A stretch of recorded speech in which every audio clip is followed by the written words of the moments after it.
Well, my name is Abraham Lincoln, and I'm the 16th President of the United States.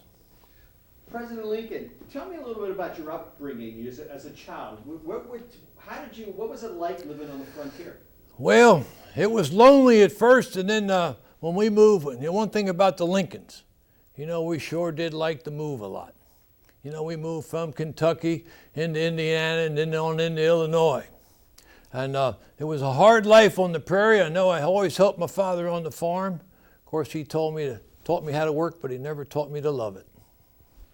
And did he consider you a lazy boy? No, I just think that sometimes my father thought I read too much. Maybe that was wasting time on the farm. How did you meet your wife, Mary Todd? Oh, well, Mary, she was from Kentucky, a very distinguished family. And she was one of 6 children, and then her mother died, and her father remarried and had 9 more children. So it got a little crowded at the Todd household. So when her sister Elizabeth married a Springfield fellow by the name of Ninian Edwards and moved to Springfield, about a year later, Mary moved to Springfield to help her sister. And I got to Springfield when we moved the capital of Illinois from Vandalia to Springfield. So that's how we met, in Springfield.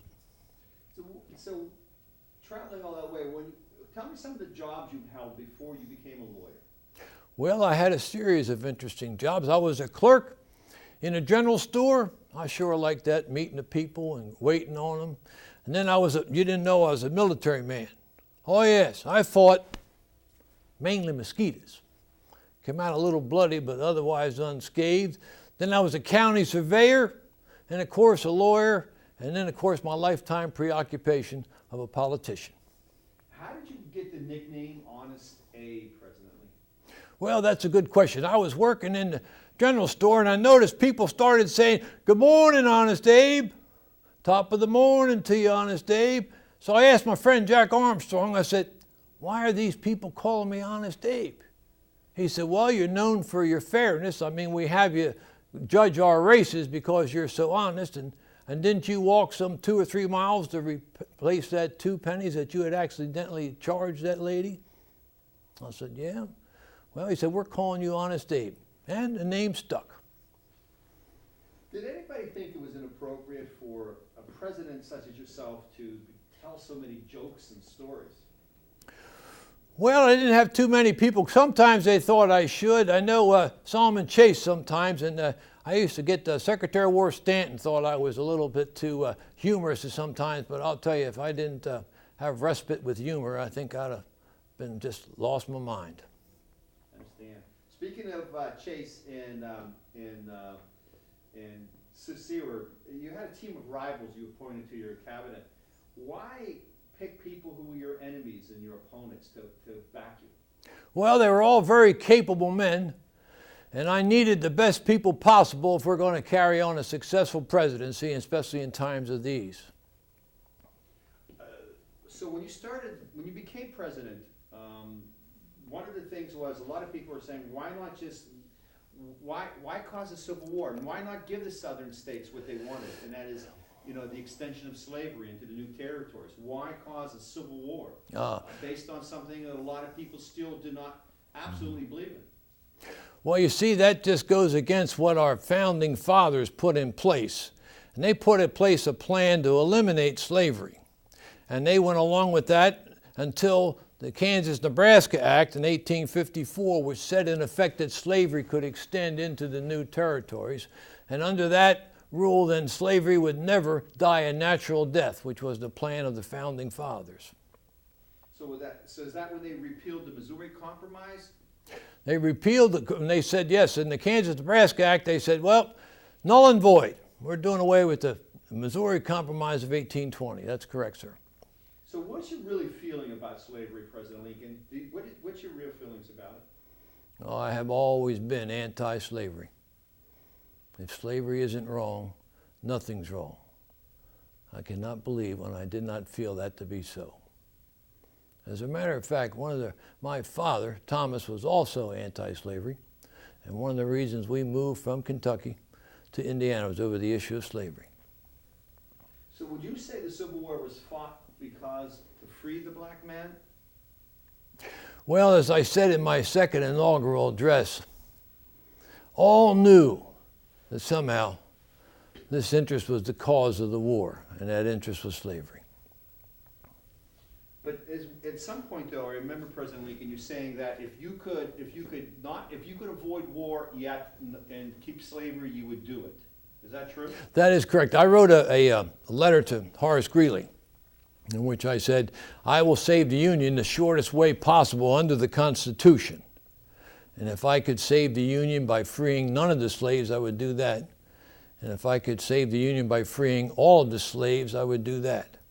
And if I could save the Union by freeing some and leaving the others, I would do that.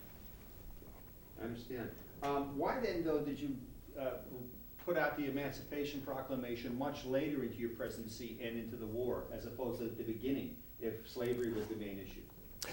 The purpose was because I had tried to get the states to do it, especially in the border states. I had hoped to have gradual emancipation in the state of Delaware, and then that would start a domino effect with the rest of the border states. And then they had turned it down. They couldn't get it on the floor of the House. So then I met individually with all of the congressmen of the other border states, asking them for gradual emancipation, and they turned that down. So it was after that I felt that as Commander-in-Chief, I would give the Emancipation Proclamation, which I signed January 1, 1863. So at the beginning of the Civil War, the Union had much greater numbers in men. The Confederacy didn't have that many people. Why was your generals defeated so often if they had better men, more money, more supplies? Boy, that's a good question. I wondered about that myself quite a bit. It seemed to me, one time I asked a fellow, how many Confederate troops do you think they were? And they said, well, they must have about 200,000-300,000. I said, no, they've got 1.2 million. I said, because every time I talked to one of our generals, whether it was a victory or a defeat, he said he was outnumbered 3 or 4 to 1. Tell me about this general you had leaving the Army. I believe his name was George McClellan. Why was he such an obstinate character, and why did you put up with him for so long? Well, he did a good job in West Virginia, and he was an excellent organizer of troops and training of troops. The problem with Mr. McClellan, old General McClellan, was that I couldn't get him to move. And but I replaced him once, but there was nobody else to put in there, and I gave him a second chance. But I'm afraid McClellan, I told him once I'd hold his horse for him if he'd bring me a Union victory, but I think McClellan didn't know the difference between a chestnut horse and a horse chestnut. Do you consider yourself an abolitionist, Mr. Lincoln? No, I don't. I think that what I try and do is politics is the art of the possible.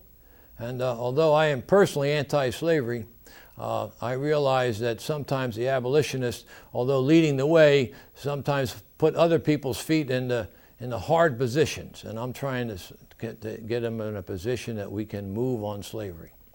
And did you really believe what the Declaration and Constitution says, that all men are created equal, and how so?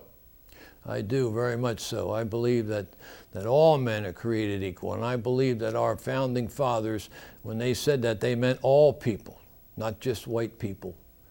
They meant all people, and that includes slaves. I understand. So what was your typical day like in the White House? Well, I'd get up in the morning and have a little something for breakfast and go over to read my mail, and then I'd go over to the telegraph office and see what was the latest telegrams coming in. And then sometimes I would go back to the White House and have the doors of the White House be open while I got my what I call my public opinion bath, meeting the people and trying to stay close to the people. And then I would talk to my different cabinet officers, and then I'd do that all day. Sometimes Mary and I would take a carriage ride in the afternoon just to give me a little break, and then sometimes at night I would read papers, and then I'd go to bed.